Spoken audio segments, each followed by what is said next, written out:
मतलब दो वेक्टर के बीच एंगल, मतलब दो वेक्टर को जोड़ना क्या है, घटाना कैसे है। ठीक है, ये सारे चीज तुम समझ गए मेरे ख्याल से, है ना, समझ गए। यहाँ तक बता दो, हाँ किसी को डाउट है तो बता दो। समझ गए। समझ गए ना, दो वेक्टर के बीच का एंगल देखना बड़ा इजी काम। अब आते हैं रिजल्टेंट ऑफ टू वेक्टर। ठीक है, अब देखो रिजल्टेंट ऑफ टू वेक्टर में क्या होता है, आज ये इंपॉर्टेंट चीज पढ़ाएंगे, इसके बाद छोड़ देंगे। ठीक है, देखो रिजल्टेंट थोड़ा हमको टाइम लगेगा समझाने में।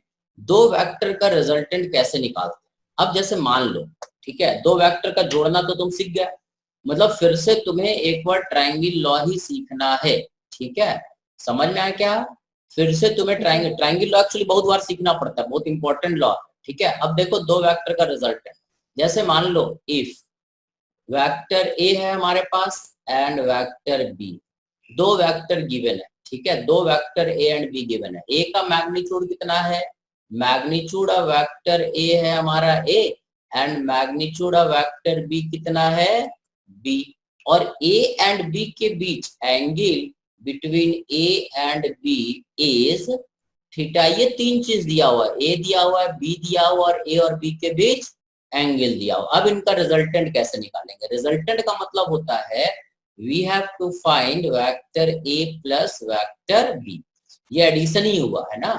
Resultant of vector A and B, जैसे बोले रिजल्टेंट ऑफ टू फोर्स, तो रिजल्टेंट ऑफ टू फोर्स का मतलब ये हुआ कि दोनों फोर्स को वेक्टर के तरीके से जब जोड़ेंगे तो जो रिजल्ट आएगा वो कितना होगा। ठीक है, तो अगर हमारे पास दो वेक्टर ए एंड बी जिसका मैग्नीट्यूड दिया हुआ है और दोनों के बीच एंगल दिया हुआ, एंगल दिया हुआ मतलब समझ गया ना, दोनों के टेल को ज्वाइन करते हैं तो जो एंगल होता है वो थीटा। ठीक है, ए वेक्टर का लेंथ क्या है ए, बी वेक्टर का लेंथ क्या है बी। ठीक है, मतलब कहने का मतलब ये हुआ कि अब हमें जोड़ना है, तो जोड़ना कैसे है, जैसे ये मान लो हमारे पास वेक्टर ए है, ये हमारा वेक्टर ए है। ठीक है, और वेक्टर बी कुछ बी है, तो इन दोनों के बीच एंगल कुछ ऐसा होगा, ये हमारा वेक्टर बी है, इन दोनों के बीच एंगल ये कितना दिया हुआ है थीटा, दोनों का टेल ज्वाइन करेंगे तो दोनों के बीच एंगल क्या बन जाएगा थीटा। अब हमें समझ गए, ये एंगल थीटा हो गया, समझ गए। ठीक है, ये रिजल्टेंट निकालने के लिए मतलब दो फोर्स, जैसे वेक्टर क्वांटिटी का रिजल्टेंट जब निकालते हैं ना तो दोनों का एक्चुअली वेक्टर एडिशन करना होता है।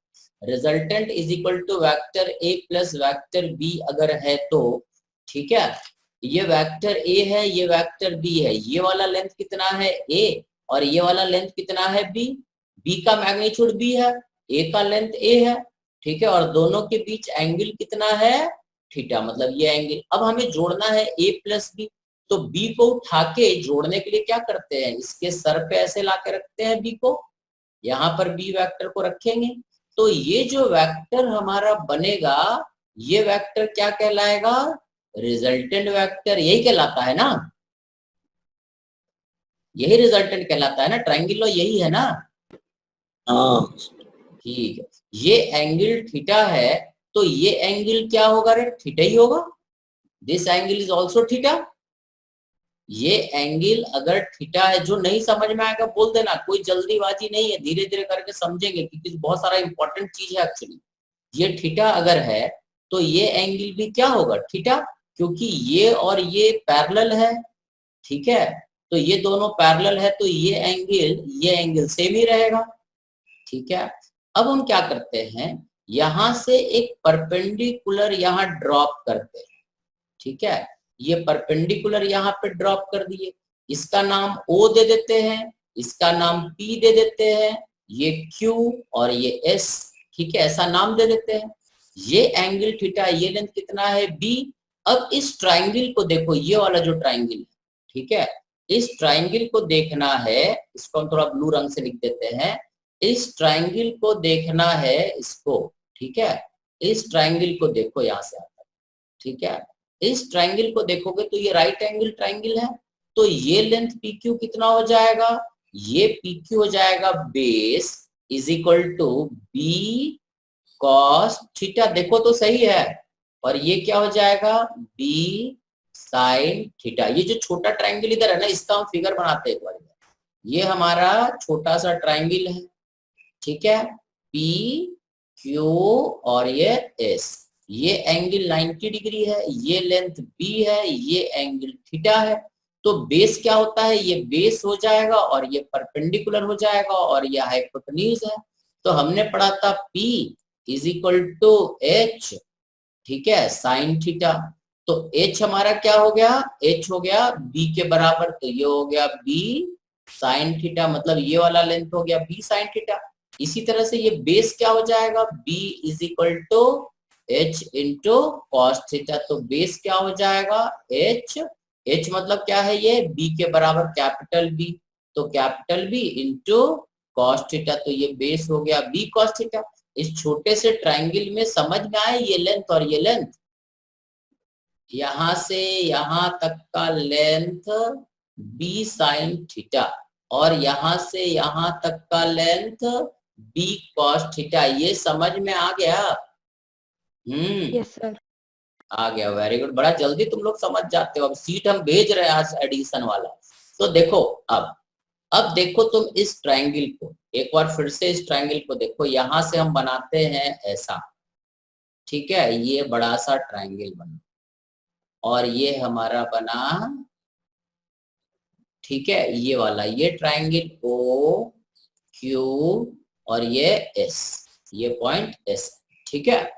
अब देखो ये जो है ये राइट एंगल ट्रायंगल है। ये वाले ट्रायंगल को अगर हम यहां से शुरू करके यहां तक और यहां तक देखें तो ये जो लेंथ है ये क्या हो जाएगा, मॉड ऑफ आर, यही होगा ना, दिस इज आर।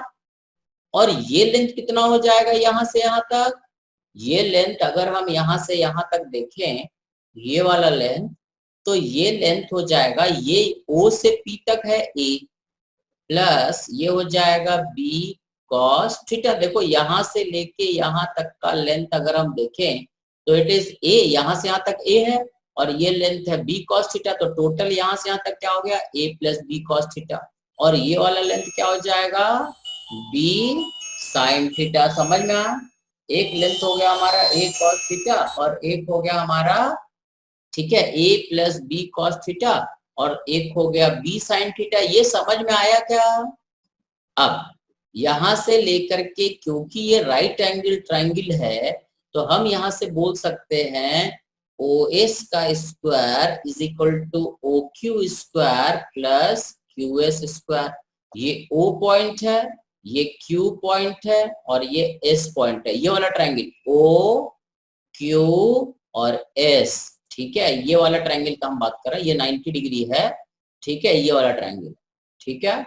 ओएस क्या है, ओएस जो है हमारा वो रिजल्टेंट है, तो ओएस हो जाएगा R square is equal to O Q square. What is O Q square, is A plus O Q square is A plus क्या हो जाएगा, A plus B cos theta का होल स्क्वायर प्लस क्यूएस क्या है, QS जो है ये वाला लेंथ है, ये क्यूएस क्या हो जाएगा, बी साइन थीटा का होल स्क्वायर। समझ में आया क्या? तो रिजल्टेंट जो हो जाएगा R square is equal to इसका होल स्क्वायर, तो ये हो जाएगा A square plus twice A B cos theta plus B square cos square theta plus ये हो जाएगा B square sine square theta. ये देखो तो ठीक है।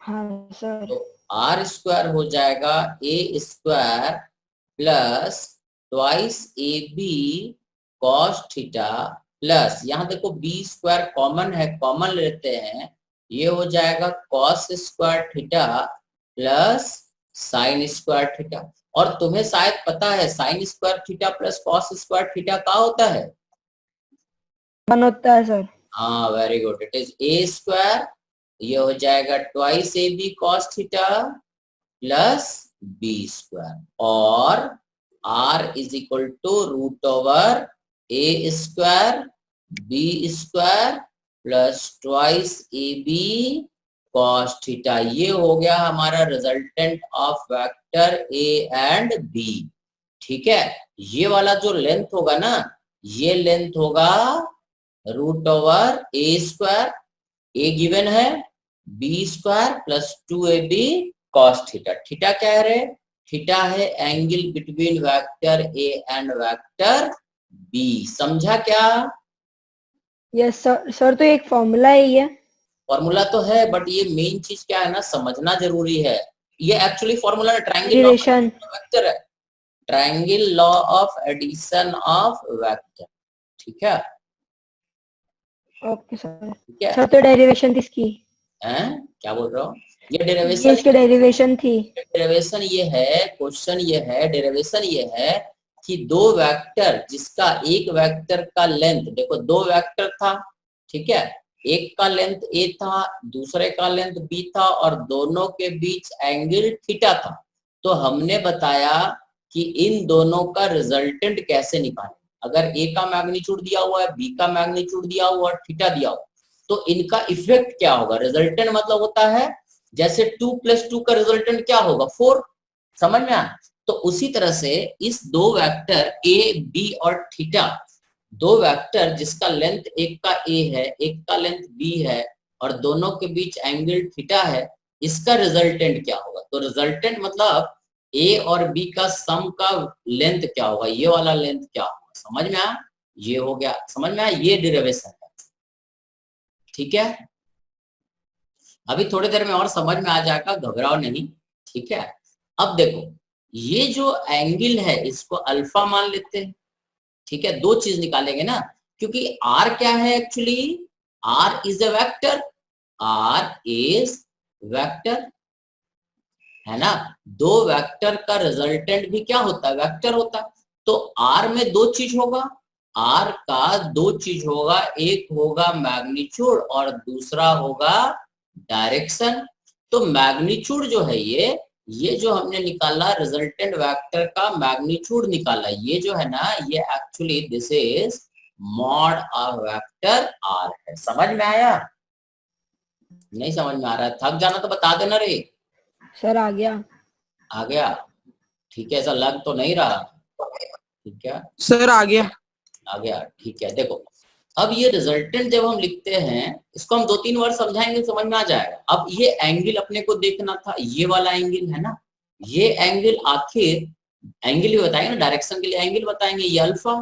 तो इस राइट एंगल ट्राइंगल में हम बोलेंगे tan alpha is equal to perpendicular, ये परपेंडिकुलर है, ये बेस है, ये हाइपोटेन्यूज है, tan alpha is equal to p/b, ठीक है। और p क्या है इसमें, p है b sin theta by base total कितना है, बेस है a plus b cos theta, a plus b cos theta. अब देखो, ये हमारा हो गया tan अल्फा का वैल्यू, मतलब जो रिजल्टेंट वेक्टर है वो इससे हॉरिजॉन्टल लाइन से या वेक्टर a से कितना एंगल बना रहा है, वो हो गया tan alpha. So tan alpha is equal to p/b, which is equal to b sin theta by a plus b cos theta। यहां तक क्लियर है?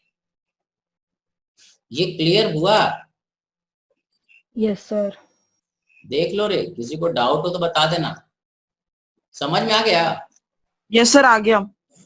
ठीक है, अभी और समझना रे, अभी इसको और एक बार समझना है। देखो, जैसे मान लो कि if we have two vector, एक वेक्टर a है, एक b है, और दोनों के बीच एंगल थीटा है, ठीक है। सो रिजल्टेंट जो इनका होता है that is equal to √a² b² plus twice ab cos theta होता है ना। रिजल्टेंट मतलब हुआ, रिजल्टेंट वेक्टर मतलब हुआ vector a plus vector b। समझ में आ गया क्या? रिजल्टेंट का Yes, मतलब sir. होता है, रिजल्टेंट का मतलब होता है vector a plus vector b, ठीक है। तो अब देखो यहाँ पर, तो क्या होगा कि इफ, पहला case, if theta is equal to 0, अगर थीटा 0 का मतलब ये हुआ कि वेक्टर a ऐसा है और वेक्टर b भी ऐसा है, दोनों के बीच एंगल क्या है, 0। तो दोनों के बीच अगर एंगल 0 है तो कैसा वेक्टर हो गया, ये पैरेलल वेक्टर है ना। If angle between A and B is 0 तो रिजल्टेंट का मैग्नीट्यूड क्या हो जाएगा? It is root over A square plus B plus twice A B. Cos 0 कितना होता है? 1। हाँ वेरी गुड, कॉस 0 इज 1। तो ये हो जाएगा कितना? Root over A square plus B square plus twice A B which is equal to, इसको हम लिख सकते हैं root over A plus B का होल स्क्वायर, क्योंकि A square plus B square plus twice A B का मतलब A plus B का होल स्क्वायर, और रूट लगा हुआ है तो सिंपली इसको क्या लिख सकते हैं? ए प्लस बी। समझ में आया? का मतलब ये हुआ कि अगर हमारे पास एक वेक्टर ए है और इसके साथ अगर हम बी वेक्टर को जोड़ेंगे ऐसे, ठीक है, तो ये जो वेक्टर हमारा रिजल्टेंट बनेगा, ये resultant vector which is equal to vector A plus B, इस रिजल्टेंट का लेंथ कितना होगा? ए प्लस बी के लेंथ, इसका लेंथ और इसका लेंथ जुड़ जा रहा है। ठीक है, समझ में आ? This is the maximum value of resultant. दो वेक्टर ए एंड बी अगर है तो उनका resultant root over A square plus B square plus twice A B cos theta होता है। If theta is 0 then the resultant is a plus b। ये समझ में आया क्या? Yes sir. Yes sir. Yes sir. दूसरा चीज है ना, और इसी को अब देखो दूसरा एक और चीज समझो इसमें, ठीक है? दूसरा चीज है ना, इफ क्वेश्चन फिर से देते हैं, एक वेक्टर है ए, एक वेक्टर है बी, और दोनों के बीच एंगल है थीटा, तो रिजल्टेंट हमारा होता है root over A square plus B square plus twice A B cos theta. ना if theta is equal to 180 degree, तब क्या होगा? मतलब ये हुआ वेक्टर ए ऐसा है और वेक्टर बी उल्टा है, ऐसे ही हुआ ना, दोनों के बीच एंगल कितना? 180 डिग्री। 180 डिग्री का मतलब हुआ कि इन दोनों का टेल को जब ज्वाइन करेंगे तो वेक्टर ए तो इधर दिखेगा और वेक्टर बी इसके जस्ट उल्टा हो जाएगा, तो ये एंगल क्या होता है? 180 डिग्री। यही हुआ ना। अगर अपोजिट वेक्टर है, इन दोनों का सम लिखते हैं तो हम रिजल्टेंट मान लेते हैं vector A plus vector B, तो ए प्लस बी का रिजल्टेंट तो यही रहेगा, बस यहाँ पे हो जाएगा R is equal to root over A square plus B square plus twice A B, और कॉस 180 डिग्री कितना होता है? 180 डिग्री कॉस 180 डिग्री कितना होता है? याद आया कि आ गए? बोलो। cos 180 degree equal to -1। ये टेबल याद करना है, तो ये हो जाएगा -2ab। cos 180 डिग्री होता है -1। ठीक है, तो अब इसको हम क्या लिख देंगे? रिजल्टेंट को root over a minus B का whole square.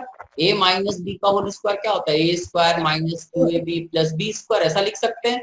This is equal to a minus B. देखो हमने वेक्टर को तो जोड़ा बट रिजल्टेंट क्या हुआ? घट गया। ठीक है, ये भी एडिशन है एक्चुअली। अब ये घटा कैसे? ये देखो, जैसे ये वेक्टर हमारा a था ना, ये आगे की तरफ गया, बट वेक्टर b को जब ऐसे रखे तो ये क्या हो गया? उल्टा आ गया। ऐसा वेक्टर b इधर जोड़ दिए। अब ये जो हमारा यहाँ से यहाँ तक वेक्टर बना, ये हमारा क्या कहलाएगा? यही कहलाएगा मैग्नीट्यूड ऑफ रिजल्टेंट, जिसको हम R लिख रहे हैं। तो ये R का लेंथ क्या होगा? A का लेंथ में से B का लेंथ घट जाएगा। समझ में आया? ठीक है, यस सर, आ गया। है ना। एडिशन और वेक्टर में कई बार सब्ट्रैक्शन भी हो जाता। ठीक है, वेक्टर में एडिशन और सब्ट्रैक्शन दो अलग अलग चीजें बिल्कुल भी नहीं है, दोनों मिला जुला के एक जैसा ही चीज है। ठीक है, अगर मान लो एंगल, ये एंगल का कहानी है, एंगल 0 होता तो ये हो जाता a प्लस बी, एंगल अगर 180 है तो ये हो गया a माइनस बी। ठीक है, a माइनस बी क्यों हुआ ये तो समझ ही गए होगे, यहाँ से यहाँ तक लेंथ a है और यहाँ से यहाँ तक लेंथ b है। ठीक है, ये दूसरा केस हो गया। तीसरा केस एक और लेते हैं। ठीक है, ये क्लियर है? Yes sir. एक तीसरा केस और लेते हैं। तीसरा केस क्या करते हैं कि मान लो केस थर्ड, ए है, बी है और थीटा जो है 90 डिग्री, मतलब दो वेक्टर एक दूसरे के म्यूचुअली परपेंडिकुलर है। अब रिजल्टेंट क्या होगा, हम रिजल्टेंट लिख देंगे vector A plus vector B, ठीक है। सर मैं बताऊं रिजल्ट? नहीं बे चुका, तो आर का वैल्यू हो जाएगा root over A square plus B square plus twice A B cos 90 degree, क्योंकि थीटा क्या है 90 डिग्री। तो रिजल्टेंट हो जाएगा root over A square B square, cos 90 कितना होता है 0। 0, तो ये पूरा टर्म क्या हो जाएगा 0। सो आर हो जाएगा root over A square plus B. समझ में आया?